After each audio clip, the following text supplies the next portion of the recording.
Alright,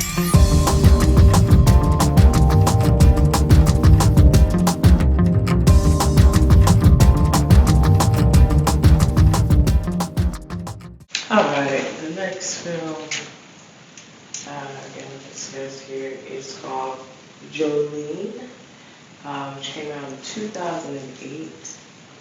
Um, let's see, it was directed by Dan Ireland. It's a drama and romance. And it stars Jessica Chastain. And it's also based on a short story called Jolene, A Life by E.L. Doctorow. Um, so it's supposed to be the debut film of Jessica Chastain and was released October 29th, 2010.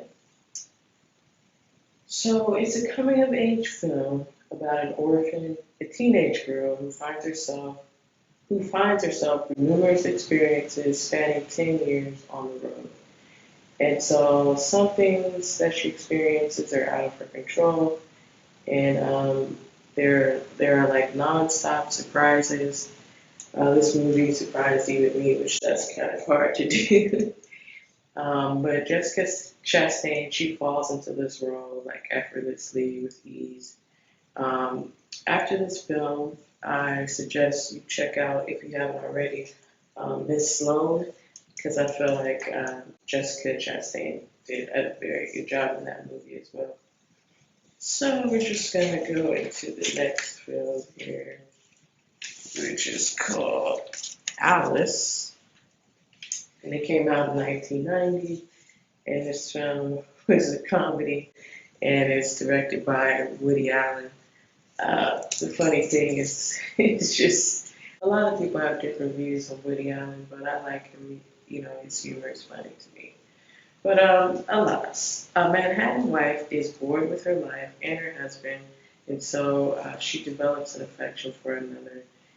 But it's a cute film that incorporates self-discovery and spirituality among other cultures, like it incorporates other cultures, and it's a romance all in one. So, of course, if you know Woody Allen, he's got some surprises, always has some surprises for you, up his sleeve. In this film, a bit of magic too. So, enjoy it. The last film is called Dinner. This film is out of Lagos, Nigeria. It was released November 11, 2016. It's a drama and romance, and it was directed by J. Franklin Jitubo, spelled Jituboh.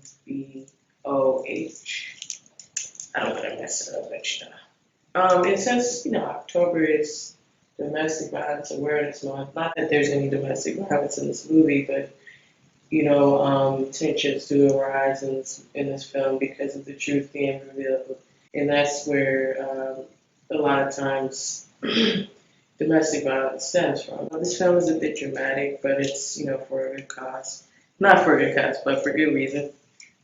So I just want to highlight the character Richard. A lot of truth comes out of this film. And so in relationships, how much truth is enough. I feel like it really just depends on the person. A lot of people say that, honesty is one thing that they really, would like in a relationship. But then, in this movie, it's like, wow.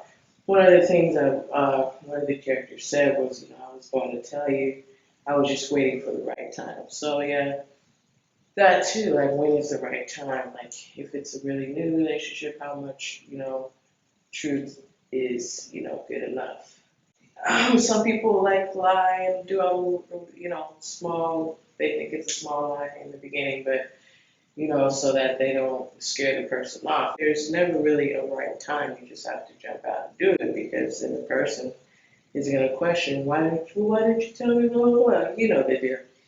I really like this film. Of course, I love films out of different countries. It gives us a chance to broaden our horizons and our way of thinking about different things and life. Like the countries where they have a different view on like having more than one wife, and some countries have a different view on having, or women having more than one husband. It's just about your perception. October is Domestic Violence Awareness Month.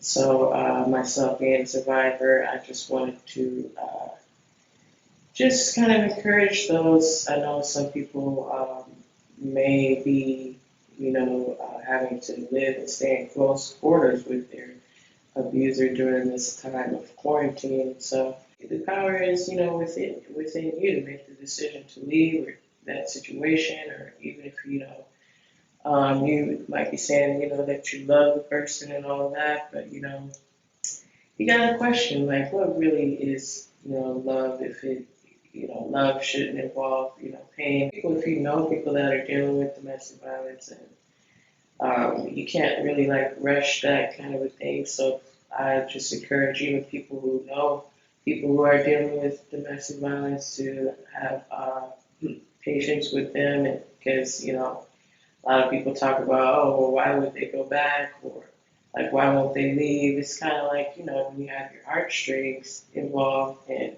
this person you look at as someone that you love, and you still like, how love is long suffering, the qualities of love. And so that's just what people are displaying. But, you constantly go back to test and see, am I dreaming, or is this real? Or, you know what I'm saying? So you go back and you're like, and then they keep doing it again, but then you just can't believe because that love, you keep coming back just to, no, this can't be true. So that's what it is too. So for some people like me, for me, it took like, many years. Like so everyone has different, abuse they're dealing with. It may not always be, physical. It could be verbal. It could be, sabotaging of, certain things like jealousy or anything like that. That's where that kind of mental, verbal, that kind of, that kind of abuse. It may not always be physical, but that's why that film Dinner. Check that out. And all these movies that I mentioned, I forgot to mention in the beginning, are available on Amazon Prime Video. Really been a fan of that lately. All right, thank you so much for joining me for another episode 7 of Purple Reels is Watching. It has been a pleasure.